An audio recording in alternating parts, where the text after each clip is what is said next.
My name is Corine. I'm 41. I live in Alberta and I work at an auction. I'm a law operations manager. I've been there for just about 10 years and I'm a mom to two teenage boys who keep me on my feet. I guess I am in the thick of menopause. I'm I'm deep in there. I did not just naturally go into it. I had a lot of issues previously, and I ended up having a hysterectomy in 2020. So at that time, the doctor told me, we're taking everything, but we're leaving your ovaries so you don't go into menopause right away. You've got about 4 to 5 years, and then it's going to come. So I knew that it was on its way. Um, but I guess I didn't know what to expect when it was coming. So it's been in the last 2 years that the symptoms really started showing themselves. Since my hysterectomy, I would have like frozen shoulder or a symptom here or there, wake up one night with night sweats or have one hot flash. And it was all a little bit all over the place. And then it just kept rolling from there. In the last year, specifically in the last 6 months, is when everything has gotten dramatically worse. And I feel like every single symptom known to woman decided to come to me, come my way. No, like, I mean, what I knew of menopause was women go into menopause and you no longer have a period. Great, which I already did not have that. That, you might lose your libido, hot flashes, night sweats, maybe some insomnia. That was my knowledge of what menopause was. I knew nothing about perimenopause, that there were going to be issues prior to, or that they would be nothing like you would expect. Symptoms that come at you and you're like, what does this have to do with my hormones? So I was blindsided when I actually started learning about perimenopause. I just figured I was like, okay, like I'm on my way to menopause, like I had a night sweat, like oh, I'm gonna go have a shower. But it was way more than that. And once you start figuring it out, you're like, oh, okay, there's a lot more to this. It's not just night sweats and insomnia or no more periods. I was definitely researching alongside of it. So after I had my surgery, I struggled to find a family doctor. So I went to like a couple of different doctors and I would go in and I started telling them things. And I went to one doctor and he had told me, you just have musculoskeletal issues. So that's why your joints are hurting. So do this. Went to another doctor. They're like, you're depressed. Take this. So no one was actually looking at and saying, no, you're in perimenopause. And I was like, but I had a hysterectomy. I'm like, my doctor said I'm going to go into menopause. And they're like, no, all of your labs are fine. Your labs are fine. Everything, you're in the right range. Look, and they would show me. And I remember sitting and crying in the doctor's office because never so badly have I wanted them to say, this is what's wrong with you. I wanted to see something go off of the chart. I want it to be like an explanation. I'm like, I am starting to feel like I'm going crazy. You're telling me that I'm fine. So I kept going, and so that's when I started researching on my own. I entered into a program that was through my benefits. They really tried to get me to do like vitamins and kind of self-care and try those things. That just wasn't really working for me. So then was still trying to just figure it out on my own, researching it. There's so many more videos that are out there now. And then back in December, I went back to my doctor after I had had some other issues. And he said that their clinic actually was they had had many discussions around menopause and wanted to open more of like a menopause clinic. So he referred me to a different doctor in the clinic. And since meeting with her, she's been fantastic. she's been on my side. She's looking into it. She actually listens to me, where other doctors, I feel like, were just pushing me out the door. She sat with me that first appointment, and I had wrote everything down, and we went through all of the symptoms. And she listened and she was like, yes, you are in menopause. I'm sending you for blood work. It doesn't matter what the blood work comes back and says, you are in menopause. And I was like, thank you. It was about 2 years of me going to different doctors and for different issues that I was not associating with Mm. menopause. So I would go in with frozen shoulder. I would go in that my joints were aching. I would go in because I had earaches and my ears were so inflamed that I would end up getting an ear infection. I felt like I was sick all of the time. The sleep, my headaches were getting worse. The weight gain, like all of these things.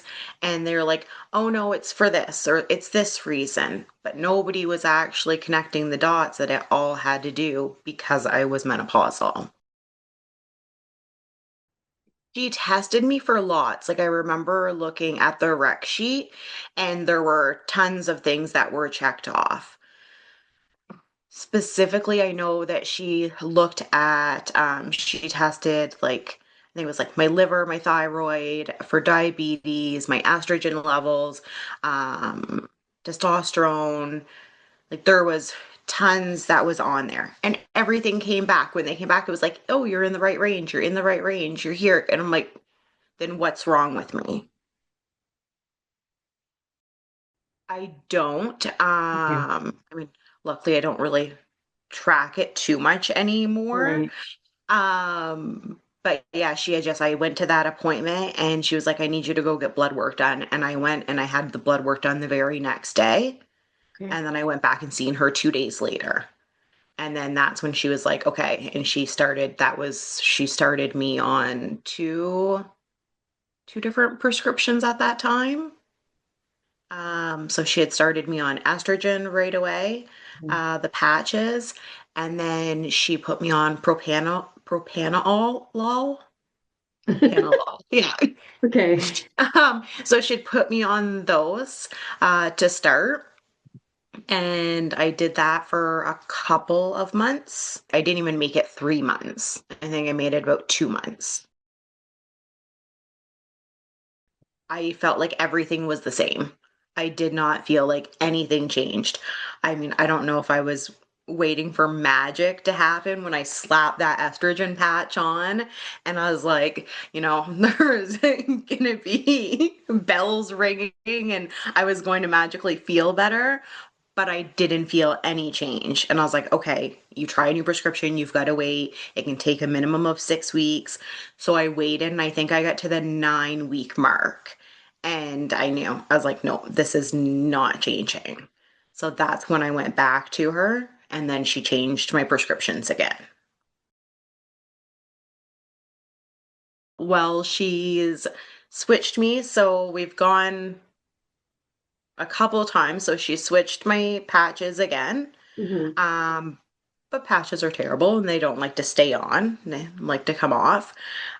So we just recently, just this week, I switched to estrogel for the estrogen. Okay. See, that's Um, topical. yep. So we're trying that with hopes that it will stay on and will actually work. And then that was when she put me on progesterone as well. And then she upped the doses on everything and also put me back on the propanolol at twice a day. So we're trying, but it's trying to find that magic cocktail. What's going to work? Because what works Yeah. for one doesn't work for another. If you went in, she might give you a dose of the patch at a low dose and it might work. Meanwhile, we keep upping everything and I don't see a huge change. I mean, maybe a little bit here or there. Um, but I'm hoping with what we have now, because she also added Effexor this week. So hopefully with all of them working together, we'll start to notice some changes. But I mean, at this time, like I still have hot flashes. I still have night sweats. And then with all of these medications, a lot of the side effects for them are headaches and migraines, Um, which I've been a migraine sufferer my whole life. So already dealing with those and then being like, these medications are probably going to make it a little bit worse. I'm like, okay, but in the long run, like hopefully they even everything out. Like that's what we're hoping for. Yeah, there was. So back previous to me having my hysterectomy, because of my age, there were certain things that they needed me to do before they would agree to let me have surgery. So I had to try hormones. I had to try different birth controls. There was a medication. So when they put me on hormones, I reacted so badly to them. I was a crying mess. I remember being at work in the middle of winter. It was like January. I live in Alberta, so it was probably minus 40, but I was so warm and I had on like a sheer top. And I remember having to leave my office and I was sweating, like I was wet, like through my shirt. And just like your body was sore, my breasts were tender, like all of these things. And I was like, no, I was like, I don't want to do hormones because of that experience. Like I was snappy. So I was like, I don't want to go to hormones right away.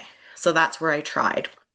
I was like, I'll do vitamins, supplements, like what else is there that I can do? Trying to just pay attention to what my symptoms were.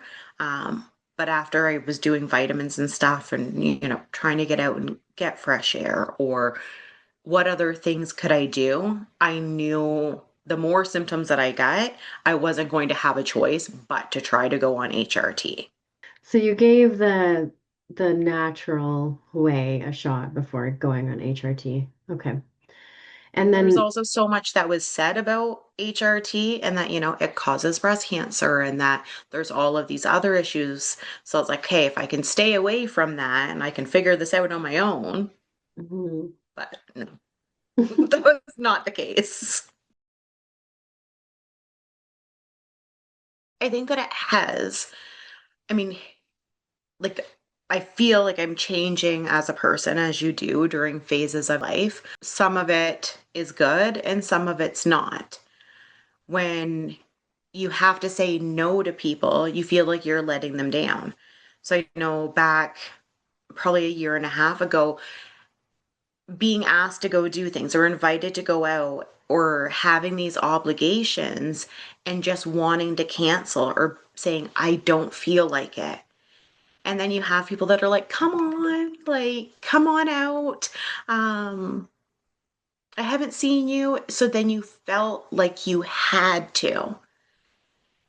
So I had to learn how to say no to people because it was for my own good. And I found that really difficult.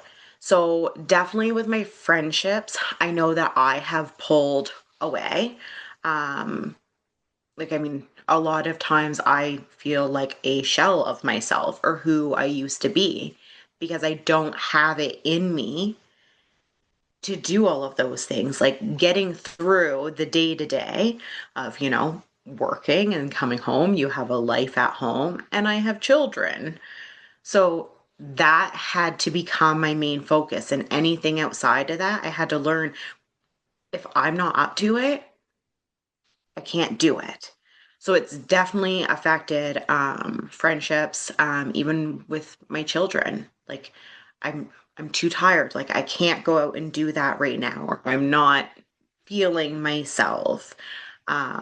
Luckily, they're old enough; they're understanding a little bit more, and I am pretty open at what I discuss with them because I'm their mom and I'm going through it, and one day they're hopefully going to have wives and she's going to go through it. So I would rather them understand it now, hopefully. But I think it does. It affects relationships. It's even trying to I am single, but trying to go back out and to date. How do you explain this to someone? Like, do you write a profile and put that in there? Hi, I'm Corine, I'm 41, and I'm menopausal. Google it if you don't know. Like, I feel like you have to be your own hype girl. Like, you can do this. You can get out of bed. You can go to the grocery store. You can cook supper. You can answer that email. Like, you can call someone. It's because you don't have it in you. It's like this like flat feeling of no energy to do anything outside of what you absolutely have to. It's like everything else is drained from you. And you have to choose. Like, I know I would give a lot of my time and energy to other people. Even, signing up to do things for kids' school or extracurriculars. And I was like, I have to put me first. I've got to put me first because otherwise I'm not going to be here for the ones that I care, and most importantly for my children. I mean, it's awkward in a sense because they're teenage boys, but because I had all of the issues and when I had adenomyosis, they were younger, but I was able to at least explain to them, like, I have issues. So they knew that I was, sick, and that's why I had surgery. And I mean, they seen after I had surgery how, things did get better for me and I wasn't sick and up and well, and then now we're dealing with other issues. So like my kids they've at least seen me go through that. Like they were old enough to see that I went through, that I had surgery, and being able to explain like it had to do with hormones, it had to do with lady issues, and this affects you. So, I mean, one of my sons, he is no filter. So he'll say, well, why do you have these issues? He's like, you got neutered. You don't have anything in there. So how come you still have these issues? So explaining to them, teenage boys, about hormones and how they affect, women and men and what it can do. So I'm just pretty transparent with them. If they say, well, why do you have a headache or why are you so tired? Um, why are you sore? It like over the weekend, I was explaining to my youngest, I said, he wanted to go out and do something and I just spent all day like cleaning up the backyard and like bending over and doing stuff and I was like, I'm tired. I was like, that was a couple of hours. I was like, I need to like go have a bath, sit down, relax, just try to regain some energy. And he wanted me to like take him out, and I don't even know, he wanted to go to the rec center or something, and I was like, I just can't right now. So trying to make sure that they know like things that I do, it takes a lot of energy, um, and how it affects me. And if they have questions, I answer them. I mean, I'm probably sometimes too transparent where they're like, "Hey, mom, like I don't want to know that," but I would rather them know than be guessing or think, you know, that I don't care, or because I know that there are times that even I get super snippy with them. I'm extra irritable. I'm overstimulated. So explaining, and I'm like, okay, I need you to just stop. I was like, I need five. I need five. I'm overstimulated right now. Baths are a huge thing. My kids know if I'm going to take a bath, like I need a moment. I don't want to hear you guys fighting. I want you to just like keep it down. I need my own quiet time. So I think they get it as much as they can being teenage boys, but I'm just very open to the conversation with them. I really appreciate that because you're you're also teaching them boundaries, like I don't know. I just want to say like kudos to you. Like you're an amazing mom for doing that. Thank you. Yeah. You gotta try. Teenage boys are, it's a whole, it's a whole Well, thing on its own. So for the most part, like I've been at my job for it'll be 10 years. Um, it's good and bad. It's hard because work is definitely way more difficult for me. Things that used to come so easy, um, I find a lot harder. All of the symptoms that I have and how they affect me, I feel like it then affects my day to day. So when I, wake up at 3 a.m. and I can't get back to sleep, then I start spiraling because I'm like, great, now I'm going to be tired at work tomorrow. And if I'm tired at work tomorrow, I'm not going to be able to get as much done. And then if I don't get to sleep, then I'm going to get a headache. And then I'm going to have a headache at work. And that could turn into a migraine. And then that could mean that I might have to take time off. And oh, this is what's going on this week. So it is affecting work. I mean, just the day to day of trying to do things, and you're like, "Oh, well, I'm sore, or I'm tired, or I have a headache." The brain fog.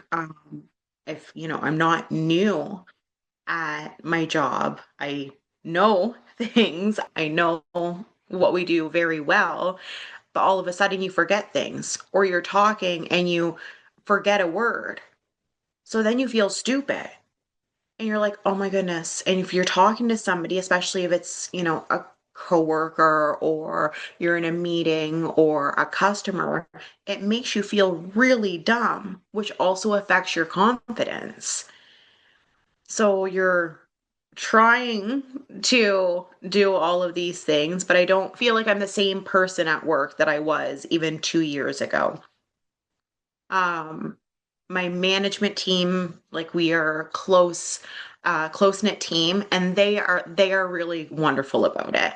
I'm also extremely vocal, and I have shared everything, um, so that so that they can understand, the men, that what their wives might go through, for the women, what they may go through someday. So they're really good about it.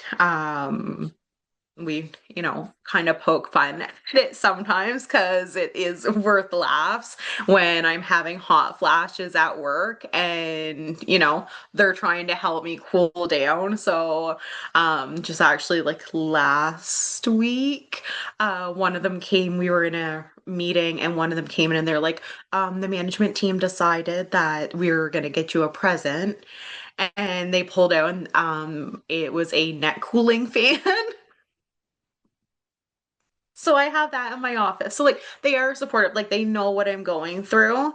But it's difficult because I still have a job to do, and I'm probably hardest on myself when I'm having, we'll call it a flare up or whatever it is, or the symptoms are, tough that day, or I'm having a really rough week, or I haven't slept. I'm hard on myself because I don't feel like I'm doing the best that I should for my job. And then if I can't make it to work, I feel like I'm letting them down. So it's a hard one. I don't know. I mean, climate controlled. Which, I mean, I do. Like, I get to control in my own office. I guess maybe like a warm room where in case you get cold, you could go. A cold room to go cool down with lots of fans. You go back and forth between them. Um, a job that has flexibility. That would be huge.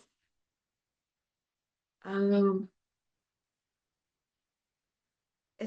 yeah, it's hard, I guess, because I don't even know. I'm like, I have some of the things, but like even with the good things that I have, Mhm. it still is extremely difficult.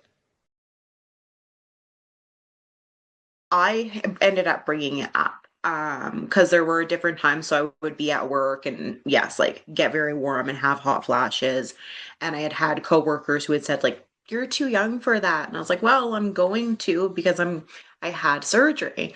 So leading up to that, I guess I shared like little things or like they knew that I had had the hysterectomy. But in the last, yeah, definitely like 6 months, I just started becoming more vocal because I became extremely anxious and I didn't know why. And I remember my boss asking, like, is there something specific that's making you anxious? And I was like, no, I couldn't tell you. Like I can't pinpoint it. So I knew when it was affecting me on a more daily basis, or that I had days that I was like, I need a self-care day. I need a me day, a personal day, whatever we want to call it. I just can't do it today. So he was really understanding about that. And I think it was probably from that point on, I really began being super open about everything.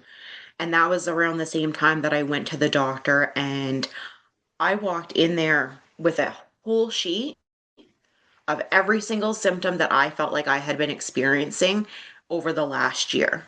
And I was like, we can cross them off if you don't think it's menopause related, but this is what I have dealt with. So I remember going back into work and telling them some of these things. And they were like, that's a menopause symptom? And I was like, I didn't know either. So it was from then. And I just keep telling them about it. I mean, whether or not they want to know. I mean, my team is really good. I think that they do want to. It does help them understand what I'm going through. And even when after the doctor switched up meds and put me on everything, and when they upped the doses, I actually went in and was very open about it and said, like, just so you know, I was like, this is what the doctor did. So if my breathing like slows down or there's anything crazy that happens, like this is probably why. So they are good and they do listen. I mean, I think before there wasn't a lot of discussion about menopause, and that's why we know so little.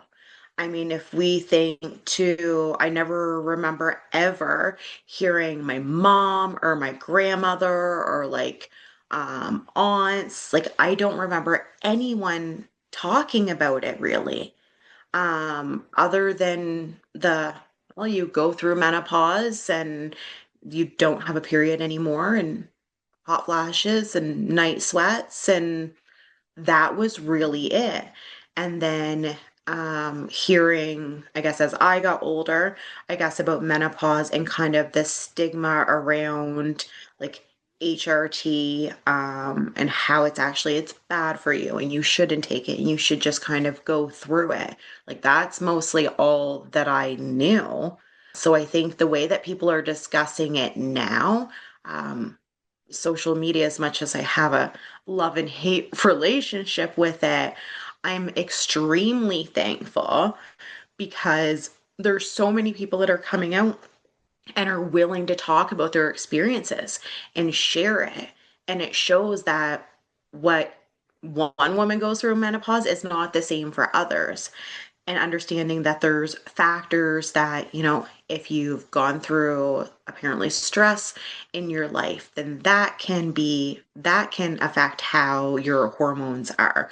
There's all these different things on why different women have different reactions. But I think the more that people talk about it, it makes it so that it's not a taboo topic of conversation. Um, to be able to discuss it. I mean, sure, maybe it would be something that I would discuss with, female friends or female coworkers. I mean, I tell male coworkers, I have no shame because yes, those men aren't going to go through it, but they either have wives or mothers or sisters or aunts or daughters. Um, and I think that everyone should just have the knowledge. So I think anybody who's going to share the information, I think it's fantastic. It should be discussed. The more that it's discussed, women are going to have a better idea on how to prepare themselves. If I had known everything that I know now, I could have started advocating for myself years ago. But because it was never discussed, I didn't know. I just thought, okay, I have, my ear is inflamed. I have frozen shoulder. I can't sleep. My headaches are just bad. Like the weight gain, what am I doing wrong? Like Hmm. not realizing that all of it was tied together. If people had openly discussed it, I think I'd mentioned to you before, I feel like when you are 30 years old as a woman, you should walk into a doctor and they should give you a checklist and say, these are all of the symptoms that we are associating with menopause. Be aware so that when you start getting them, you can do something about it. Hmm. So I'm all for the discussions. I will talk to anybody about it. I have no issues. It's only going to make things better for, women who are going to be going through this. I would have known what was actually going on with me instead of thinking that I had all these different little issues. Hmm. Then I could have said, I want to go on HRT, like, I want to do this sooner. But Hmm. instead, we wasted time over all of these little things. And I just wonder, had we caught it earlier or started hormones, earlier on, would my symptoms have been less? Mm. So That's I have interesting. thought about that. Like, would they have been so intense? Hmm. Would they have all came on at once? Would we have been able to slow them down? Because now it's like I have all of these symptoms, and it's like even the hormones, like it's not going to take away everything, but if it can help balance out some of the issues, then hopefully some of the other ones we can get a better grasp on.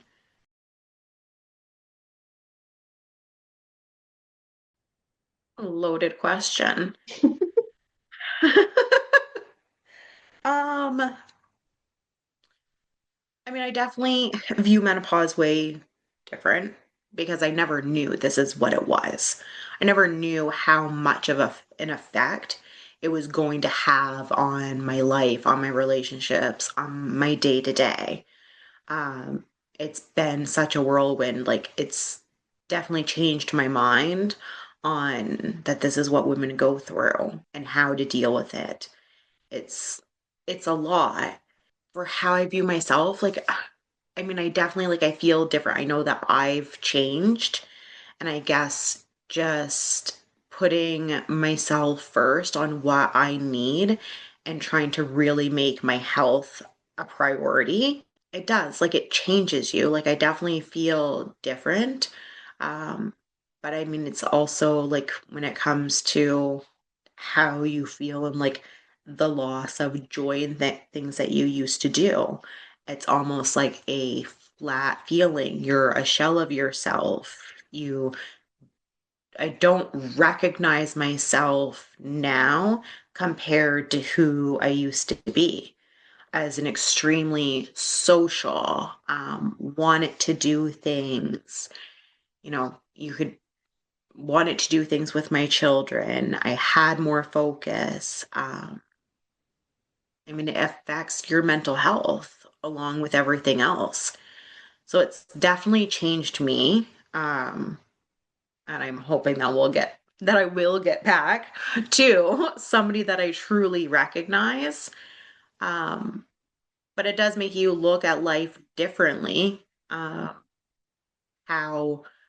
you go about your days and what you see as what your priorities are, what's important. And those are myself and my children.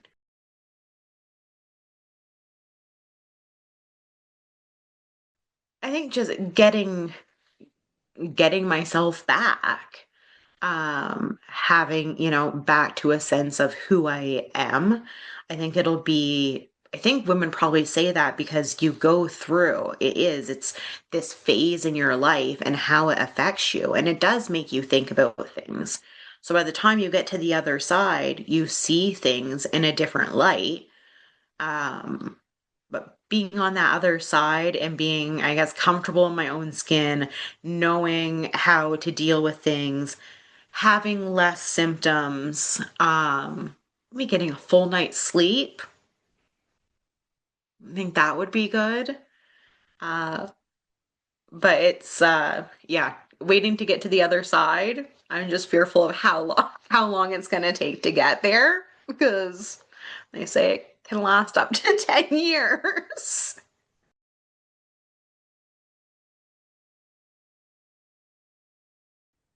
I think the biggest thing that women can do, even if it's early on, I think at a younger age it needs to be discussed.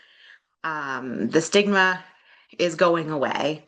I think it's becoming an open topic for women to be able to discuss no matter their age. I had a conversation with a 25-year-old about it who's very far away from entering menopause, but giving that knowledge to her. I think that women need to look and educate themselves. Ask questions from your doctor, and if they don't know, make sure that you find somebody who does. Research. Um, Social media, the amount of women that are out there, the amount of doctors, there are apps that are out there now where women are sharing their journeys and their stories and how it's affected them. There's, Facebook groups, there's women are going on TikTok, there's more shows, there's podcasts about it.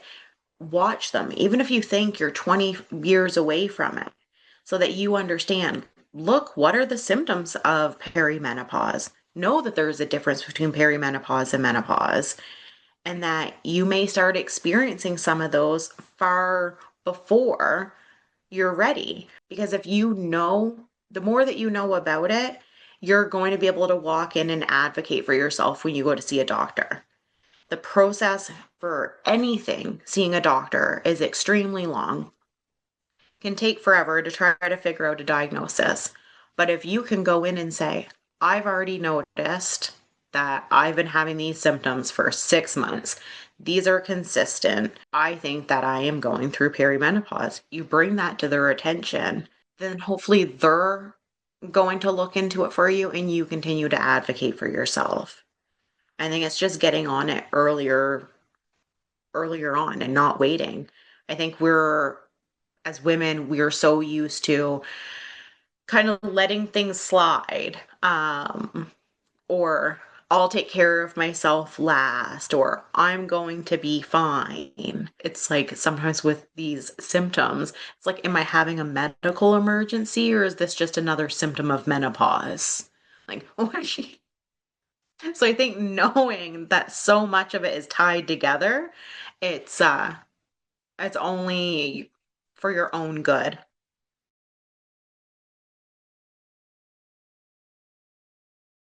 Well, we've known each other for, well, since we were 16, I think. Like like 25 years or something. Yeah, so like 25 years. And it was, I don't remember if it was on your Facebook or on your Insta, but you had shared a video talking about kind of that you were starting to experience perimenopause yourself and that you were working with Nicole on creating a series for women to share their stories, kind of go over, their experiences, their myths, what it's been like for them. And it just immediately, it resonated with me. And I was like, that's wonderful. I'm like, yes, like talk about it. I love it. So I immediately went to your inbox and I was like, I can't believe you're doing this. Like, this is fantastic.